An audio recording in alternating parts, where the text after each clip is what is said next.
With patch 5.55 wrapping up the last bits of Shadowbringers and Endwalker still being about 4 months away, now is pretty much the perfect time to get into Final Fantasy XIV. For new players, this can be a bit intimidating. The game's been around for nearly a decade in its current form, and there's a lot of content to explore. In this video series, we'll be covering the basics of Final Fantasy XIV, from character creation to rotations and gameplay mechanics. There's a lot to cover, and I'm still learning new things every day, but let's go ahead and get started.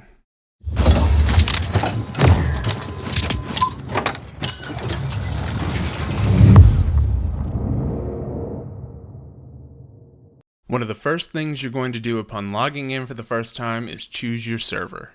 Servers are divided in a few different ways: regions, data centers, and worlds. To start, choose your region. Currently there are 3. North America, Europe, and Japan.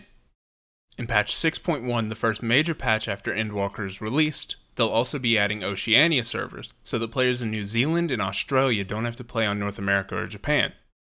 Note that there are no region locks. Anyone can create a character on any server.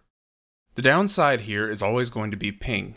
If you're in North America but you want to play on the Japanese server, you can, but you're pretty much guaranteed to experience pretty heavy lag.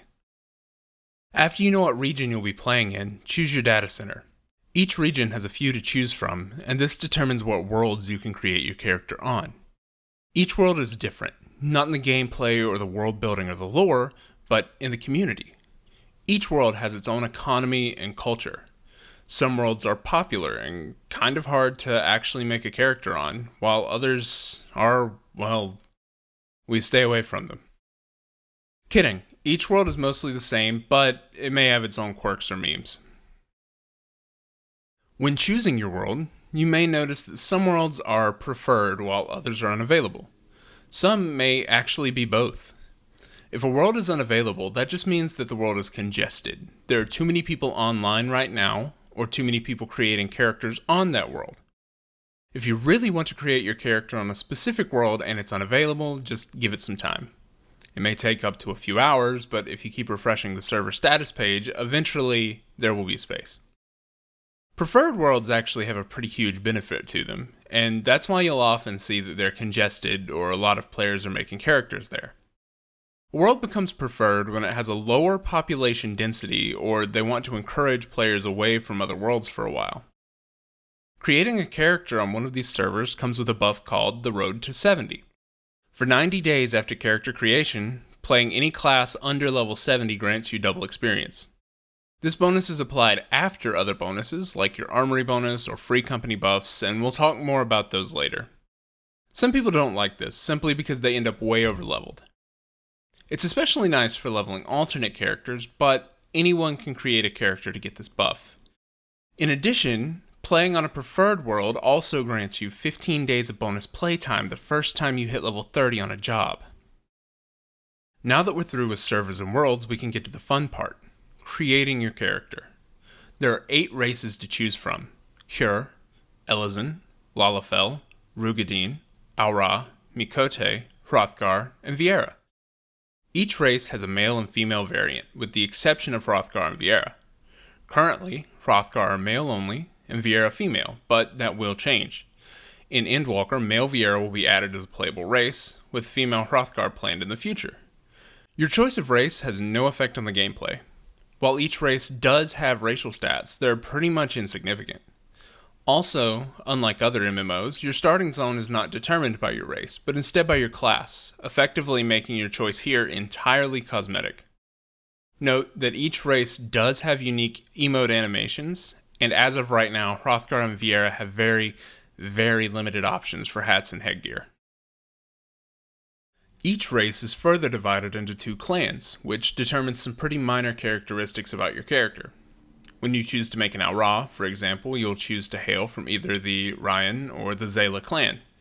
While there are lore differences, the only distinction in terms of physical appearance is the color of your character's scales. The Ryan have bright white scales and horns, whereas the Zayla's scales are dark black. After you choose your clan, you'll go through the process you've been waiting for: character customization.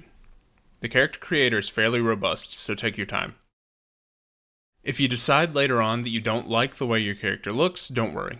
There's an esthetician in-game to change things like your haircut, face paint, and certain racial features, and if you want to start from scratch, you can buy an item called a Fantasia, although this is only available through the real-world cash shop and is a one-time reward at the end of A Realm Reborn. The last steps before getting into the game is to choose your character's name, day, and deity, and then choose a class and give them a name. Choose the birthday you want, and then move on to the Guardian. Here, just read the description of each deity and choose the one you like the most. While at one point this decision had a slight impact on gameplay, now it's simply for roleplay purposes. We'll take a deeper look into each of the classes in a separate video and explain how the job system works there.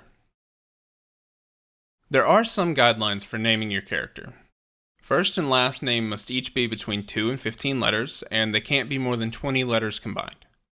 You can use letters, hyphens, and apostrophes, but no numbers or other special symbols. Also, your name must be unique. It's kind of daunting to come up with a unique name in an MMO, but it's only the combination of first and last name that has to be unique, and it only has to be unique to your server. Now you're ready to jump into the game. It's that simple.